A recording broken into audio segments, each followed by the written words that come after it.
প্রকল্পের নামে রাস্তা কাটা হয়েছে পুরান ঢাকার ওয়ারীতে, কিন্তু দীর্ঘসূত্রিতার কারণে বাসিন্দাদের ভোগান্তি যেন এখন নিত্যসঙ্গী।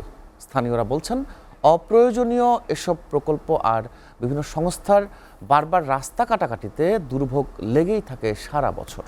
তাদের অভিযোগ, ড্রেন বড় করে দিন দিন রাস্তা ছোট করে ফেলছে সিটি কর্পোরেশন। বৃষ্টি হলেই দোকানপাট পানিতে তলিয়ে যায়, অন্যদিকে ফুটপাত উঁচু করায় বাসাবাড়ি, ব্যবসা প্রতিষ্ঠানগুলো রাস্তা থেকে নিচু হওয়ায় সীমাহীন দুর্ভোগ পোহাতে হচ্ছে ব্যবসায়ীদের। তাই এসব স্থূল প্রকল্প বাতিলের দাবি সব মহলের। রাজধানীর সড়কে জনভোগান্তি নিয়ে হেদায়েতুল্লাহ সীমান্তের ধারাবাহিক প্রতিবেদনের আজ দেখুন তৃতীয় ও শেষ পর্ব। এমন দুর্ভোগ রাজধানীর ওয়ারীর বাসিন্দাদের নিত্যসঙ্গী। বলদা গার্ডেন থেকে শুরু হয়ে Tipu Sultan road, BCC road সহ প্রায় সব রাস্তার ফুটপাত উঁচু করার স্থূল প্রকল্পের জন্য কাটাকাটি করা হয়েছে। ড্রেন বড় করে ফুটপাত উঁচু করার কাজটি 7 কোটি টাকা ব্যয়ে করছে সিনহা কনস্ট্রাকশন। বারবার এমন রাস্তা কাটাকাটিতে দুর্বিষহ স্থানীয়দের জীবনযাপন। ড্রেনের নামে রাস্তা ছোট করে ফুটপাত উঁচু করায় সুবিধার বিপরীতে উল্টো ভোগান্তি আর দুর্ভোগে স্থানীয় বাসিন্দারা।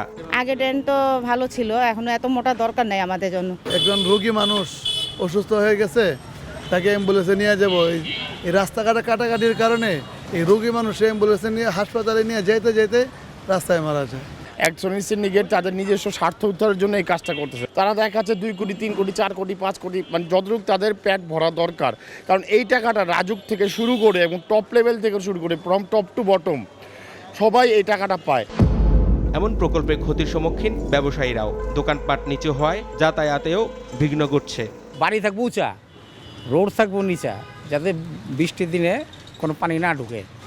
কিন্তু এটা হয়েছে উল্টা, বাড়ি হয়েছে নিচে, রোড হয়ে গেছে উঁচা। কে দুর্ভোগটা যেরকম ড্রেন করতেছে, রাস্তাটা অ্যাকচুয়ালি একটু নিচে, ড্রেনটা উঁচা, কিন্তু এই লোকগুলো দোকানগুলো তো একবারে নিচে বেড়ে যেতেছে। 2 বছর ধরে এই ক্ষতিগ্রস্ত আমরা ভুগতেছি। মাল উড়াইতে পারি না, নামাইতে পারি না। এই রাস্তাটা কাটছে 2বার। এই রাস্তাটা এই যে এখানে এটা করছে, এখানে আবার আপনার ওয়াল দিবে। ওয়াল দিলে তখন আমরা এখানে কীভাবে উড়ানোর করবো, মাল উড়ানামা করবো। শুধু তাই নয়, রাস্তা কাটাকাটির কারণে যানজটও নাকাল করে তুলেছে নাগরিকদের। রাস্তায় জ্যামজট হচ্ছে, রাস্তাঘাটের মানুষের ভোগান্তি আছেই। এই রাস্তাগুলির মধ্যে ইচ্ছাই করে না যে গাড়ি চালানো যায়, মানে যে অবস্থা, মানে অ্যাক্সিডেন্ট যে কোনো সময় হতে পারে। এই দেন কি একটা দুর্দশা মানুষের, যে কোনো অবস্থা এত খারাপ বলার মতো না। টিপু সুলতান রোডটা 4বার কাটাকাটি হয়েছে, যার দরুন আমাদের এই দুর্গতিটা। গত 30 বছর ধরে দায়িত্ব পালন করা গ্র্যাজুয়েট উচ্চ বিদ্যালয়ের অধ্যক্ষ জানান, এভাবেই গত 16 বছর ধরে উন্নয়নের ভুয়া চক্রের আবর্তে ভোগান্তি আর দুর্ভোগ পোহাচ্ছেন তারা। একটু কাজ করে আবার বন্ধ হয়ে থাকে, যার জন্য দেখা যায় যে পাশের রাস্তা 2টা গাড়ি যে ক্রস করবে, এই ক্রস করতে পারে না সঠিকভাবে, যার জন্য এখানে প্রতিনিয়ত জ্যাম লেগেই থাকে। প্রকল্পটা নিয়ে কথা বলতে খোঁজাখুঁজির এক পর্যায়ে ঠিকাদারদের সাইট অফিসের সামনে পাওয়া যায় ঠিকাদার ফুয়াদ হোসেনকে। তিনি কোনো সদুত্তর দিতে পারেননি। আমরা ড্রেন আছে আমাদের মানে 3 ফিট, আর 2 ফিট বাড়াই, আর ফুটপাত আমরা 5 ফিট করতেছি।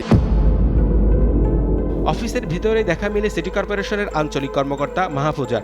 অপ্রয়োজনীয় এই প্রকল্প সম্পর্কে জানতে চাইলে তিনি বলেন, বিগত সরকারের প্রকল্প ছিল এটি। এটা তো তখনই এটা আমার তৈরি করা প্রজেক্ট।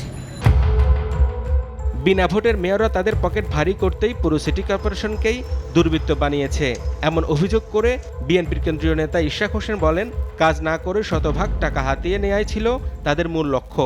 জনগণের সমস্যা নিরসন করার জন্য যদি প্রকল্পগুলো করা হতো, তাহলে সেটা প্রপারলি ইঞ্জিনিয়ারিং ইভ্যালুয়েশন করে আমার রাস্তা কতটুকু উঁচু করলে কি প্রভাব পড়বে আশেপাশের স্থাপনায়, এটা তো একেবারে বেসিক ইঞ্জিনিয়ারিং প্রিন্সিপাল। সিটি কর্পোরেশনের টোটালটাই একটা দুর্বৃত্তায়নের জায়গা হতে পরিণত হয়েছে। তো মেয়র সেই জায়গায় এই ব্যাপারে কোনো ভোকাল ছিল না। বিগত দিনে আমরা যারা মেয়রের মানে চেয়ারে দখল করতে দেখেছি, তারা এই বিষয়ে কোনো কথাই বলে নাই।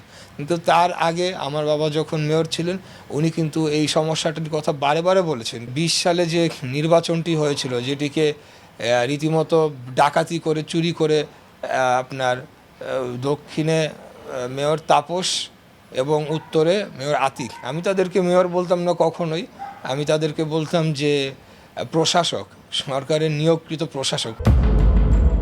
বিগত 15 বছরে শেখ হাসিনা দেশের সকল প্রতিষ্ঠানকে দুর্বৃত্তায়ন করেছে জানিয়ে এসএ গ্রুপ অব কোম্পানিজের কর্ণধার সালাউদ্দিন আহমেদ বলেন, এক সিটি কর্পোরেশনকে 2 সিটি করে লুটপাটের যন্ত্র বানিয়েছে তারা। বিগত 15 বছরে এই স্বৈরশাসক বিনা ভোটের সরকার শেখ হাসিনা আমাদের দেশের প্রশাসন থেকে শুরু করে কোনো কিছুকে সঠিক রাখে নাই, সব ডিপার্টমেন্টকে দুর্বৃত্ত বানায় দিছে। যেই সিটি কর্পোরেশনের একটা থাকবে সেটাকে তারা 2টা করেছে। কেন করেছে? তাদের লুটপাটের জন্য।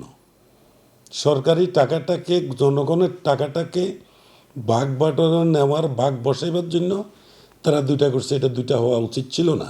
পতিত সরকার লুটপাট করার জন্য সাগরের পাড়ে পর্যন্ত ড্রেন প্রকল্প নিয়েছে বলেও মন্তব্য করেন তিনি। আপনি নোয়াখালী বলেন, ঢাকায় বলেন, সিটি কর্পোরেশনে বলেন, সাগরের পাড়ে পর্যন্ত ড্রেন প্রকল্প করা। পানি তো সাগরের দিকে যাবে বা নদীর দিকে যাবে, বিলের দিকে যাবে, সেখানে বিলের দিকেও যায় না, সেখানে তারা উঁচু করে সেখানে ড্রেন প্রকল্প নাম দিছে।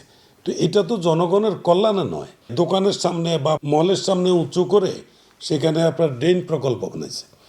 ড্রেন কেন করা হয়েছে? এখানে তো ড্রেনের প্রয়োজনই নাই।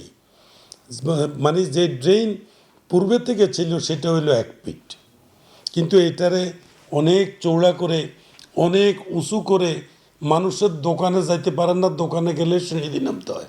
তারা এই অনৈতিক কাজকর্মগুলি করছে। তারা যে প্রত্যেকটা পাড়া মহল্লা ধ্বংস করে ফেলছে, প্রতিবদ্ধকতা করে ফেলছে।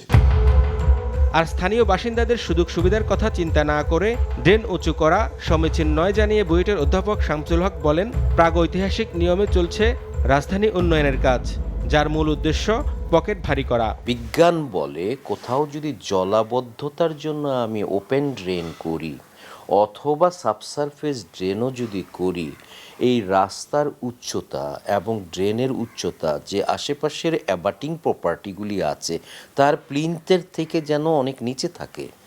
আদারওয়াইজ সামান্য একটু জলাবদ্ধতা যদি হয় তাহলে তার বিজনেসটা তো ক্ষতি হয়ে গেল। সো আমার মনে হয় যারা এই ধরনের প্রকল্প নেন তার আউটকাম যদি এরকম হয় জনগণের ক্ষতি হচ্ছে, তাহলে জনগণকেও কিন্তু সোচ্চার হতে হবে।